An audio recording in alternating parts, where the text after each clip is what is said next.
શહેરમાં ભક્તિ અને શ્રદ્ધાનો માહોલ છવાઈ ગયો છે, કારણ કે આજે છે સંત શ્રી જલારામ બાપાની જન્મ જયંતિ, જે ઉજવાઈ રહી છે અડાજણ સ્થિત જલારામ બાપા મંદિર ખાતે। વહેલી સવારથી જ ભક્તોની ભારે ભીડ ઉમટી પડી હતી। ભક્તોએ દર્શન કરી પ્રસાદ ગ્રહણ કર્યો અને ભક્તિભાવથી માહોલ ગુંજી ઉઠ્યો હતો।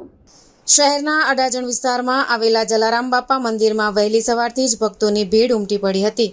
ભક્તોએ બાપાના દર્શન કરી પ્રસાદ ગ્રહણ કર્યો, જેના ફળ સ્વરૂપે સમસ્ત વાતાવરણ ભક્તિમય બન્યું હતું।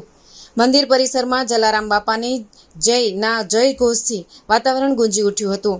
જન્મ જયંતિના નિમિત્તે મંદિર ટ્રસ્ટ દ્વારા જાહેર ભંડારાનું આયોજન કરવામાં આવ્યું હતું, જ્યાં સવારથી હજારો ભક્તોએ પ્રસાદનો લાભ લીધો।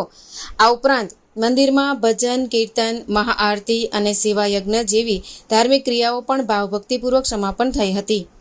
શહેરના વિવિધ ભાગોમાં પણ આ પ્રસંગને લઈ રક્તદાન શિબિરો, અન્નકૂટ, સમારોહ અને ભક્તિ સભાઓનું આયોજન કરવામાં આવ્યું હતું। આજે સુરત શહેર ભક્તિભાવથી ધન્ય બન્યું હતું। મારું નામ માનસી ગાયલ છે। હું અડાજણ વિસ્તારમાંથી જ આવું છું। આજે જલારામ બાપાની 226મી જન્મ જયંતિ છે।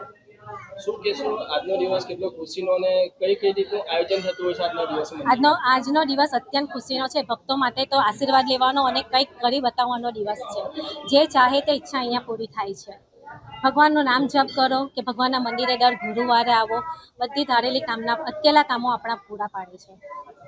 સવારથી ભીડ છે અને મંદિરનો ઇતિહાસ બી એવું છે, શું છે મંદિરનો?